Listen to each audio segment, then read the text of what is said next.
Train तो गोधरा में जली थी, लेकिन उसका दोष सिर्फ यही था कि वो अयोध्या से चली थी। ये डायलॉग है नई आई मूवी द साबरमती रिपोर्ट का, और असल मायने में ये सिर्फ एक डायलॉग नहीं है, बल्कि पूरी गोधरा हत्याकांड का सच है। साबरमती रिपोर्ट कैसी मूवी है बात करते हैं, साथ ही बात करते हैं कि असल में साबरमती एक्सप्रेस के S6 बोगी में ऐसा क्या हुआ था जिस कारण गुजरात के 2002 के दंगे हुए और एक व्यक्ति पर इतने कीचड़ उछाले गए, इतने लांछन लगाए गए कि अंततः वह व्यक्ति देश का प्रधानमंत्री बना।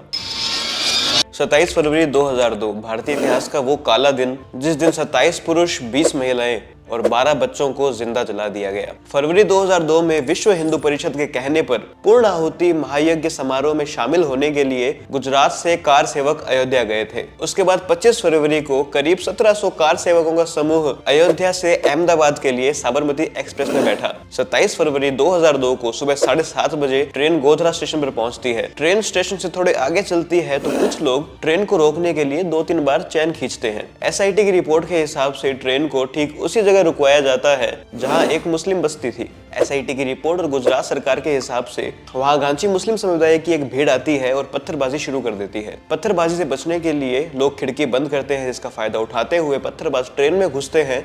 उन लोगों के पास करीब 40 से 60 लीटर पेट्रोल था, जिसकी पुष्टि पेट्रोल पंप के ओनर ने खुद की थी कि कुछ लोग भारी मात्रा में पेट्रोल खरीद कर लेकर गए थे। और इस पूरी घटना की प्लानिंग एक दिन पहले अमन गेस्ट हाउस में हुई थी। पत्थरबाजों ने पेट्रोल को बोगी में बिखेर दिया और खुद नीचे उतर गए और बाहर से बर्निंग रैक्स फेंक कर बोगी में आग लगा दी। यही कारण था कि साबरमती एक्सप्रेस की S6 बोगी में इतनी तेजी से आग लगी कि 5 मिनट में करीब 59 लोग अपनी जान खो बैठे। ये वो कार सेवक थे जिन्होंने किसी का कुछ नहीं बिगाड़ा था। उनका गुनाह ये था कि बस वो राम भक्त थे, वो भी राम की जन्मभूमि पर। लेकिन भारतीय लेफ्ट मीडिया के हिसाब से इनसे बड़ा गुंडा कोई था ही नहीं। कुछ मीडिया रिपोर्ट्स के हिसाब से इन लोगों के पास बहुत बड़े त्रिशूल थे, लाठी थे और ये हिंदू स्लोगन्स चिल्ला रहे थे। कार सेवक बोले जा रहे थे कि कश्मीर मांगोगे तो चीर देंगे। अब कश्मीर मांगने वाला स्लोगन भारत के अंदर कैसे भड़काऊ है, मेरी समझ से बाहर है। लिबरल मीडिया के हिसाब से ये गुंडे लोग रिजर्व सीट पर जाके बैठ रहे थे और लोगों को तंग कर रहे थे। एक मुस्लिम चाय वाला जो S6 बोगी में चाय देने आया, उसकी इंसल्ट की गई और धक्के मार के ट्रेन से गिराया गया। कुछ रिपोर्ट के हिसाब से तो कुछ हिंदूज ट्रेन के रूफ पर चढ़कर मुस्लिम महिलाओं के प्रति गलत गलत इशारे कर रहे थे। मेरे ख्याल से इतना कुछ छापना उस समय किसी को भी गुंडा घोषित करने के लिए काफी था। और नानावटी रिपोर्ट के हिसाब से ये सब झूठ था। करीब 59 लोगों की जान गई थी, ये बहुत अनफॉर्चुनेट था। उसके बाद 2002 के गुजरात के दंगे हुए, वो भी बहुत अनफॉर्चुनेट था। लेकिन आज गुजरात में हुए दंगे तो सबको याद है, लेकिन गोधरा कांड किसी को याद नहीं है। दंगों की शुरुआत कहां से हुई थी किसी को याद नहीं है। क्या उन 59 लोगों की जान इसलिए मायने नहीं रखती क्योंकि वो हिंदू थे? लालू प्रसाद यादव, जिनके अंडर उस समय रेलवे मंत्रालय था,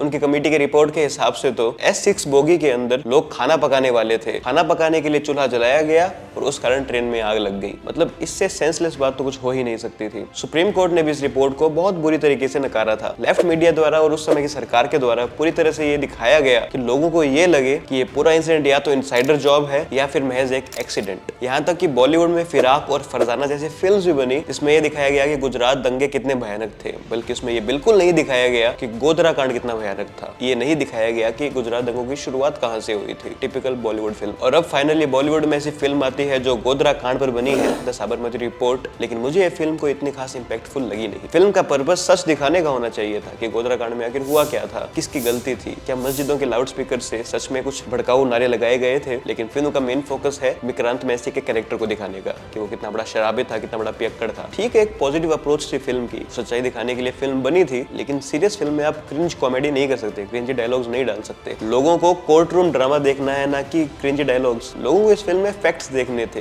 लेकिन आधे फिल्म में तो विक्रांत मैसी कैसे पियक्कड़ बन जाता है, बस ये दिखाया गया है। ठीक है, इस तरह की फिल्म बननी चाहिए जैसे पहले कश्मीर फाइल बनी थी। लेकिन कश्मीर फाइल्स में रियल इंसिडेंट दिखाए गए थे और ये फिल्म रियल इंसिडेंट दिखाने से डरती है। जैसे कि फिल्म राइट विंग के ऑडियंस को थिएटर में तो लाना चाहती है, लेकिन किसी दूसरी कम्युनिटी को नाराज नहीं करना चाहती। इस फिल्म में उस वक्त की जो गोदी मीडिया थी उसको बहुत बुरी तरह एक्सपोज किया गया है। बरखा दत्त का कैरेक्टर रिद्धि डोगरा ने प्ले किया है, बहुत अच्छे से प्ले किया है। बट एज एन ऑडियंस मैं जो एक्सपेक्ट कर रहा था उतने कोई फैक्ट इस फिल्म में है नहीं। मुझे लगता है कि गोधरा सेंटिमेंट्स जगाकर लोगों को थिएटर में लाने की ये बस एक कोशिश थी। ऊपर से एकता कपूर ने ये फिल्म बनाई है तो ज्यादा कुछ हम एक्सपेक्ट कर भी नहीं सकते। फिल्म से एक चीज अच्छी ये हुई कि चलो लोगों ने गोधरा के बारे में बात करना शुरू किया। और अगेन वो गोधरा कांड नहीं, गोधरा हत्याकांड था। जैसे वो कश्मीरी पंडितों का पलायन नहीं, बल्कि कश्मीरी पंडितों का जेनोसाइड था। 1984 का सिख राइट नहीं, 1984 का सिख जेनोसाइड था। जितना ज्यादा हम इन चीजों को एक्नॉलेज करेंगे उतना ज्यादा उन लोगों को इस चीज में जस्टिस मिलेगा। और ये कितना हिपोक्रेट है और कितना आयरोनिक है कि जब कोई व्यक्ति, जब कोई फिल्म या फिर जब कोई प्रोड्यूसर, कोई डायरेक्टर अगर हिंदुओं की सच्चाई दिखाने लगता है तो उसे लाइफ थ्रेटनिंग धमकियां मिलने लगती है। विक्रांत मैसी जब सीता माता पर बोलता है तब तो कोई बात नहीं, लेकिन विक्रांत मैसी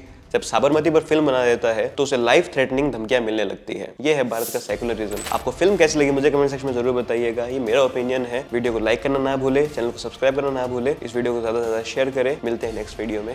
धन्यवाद।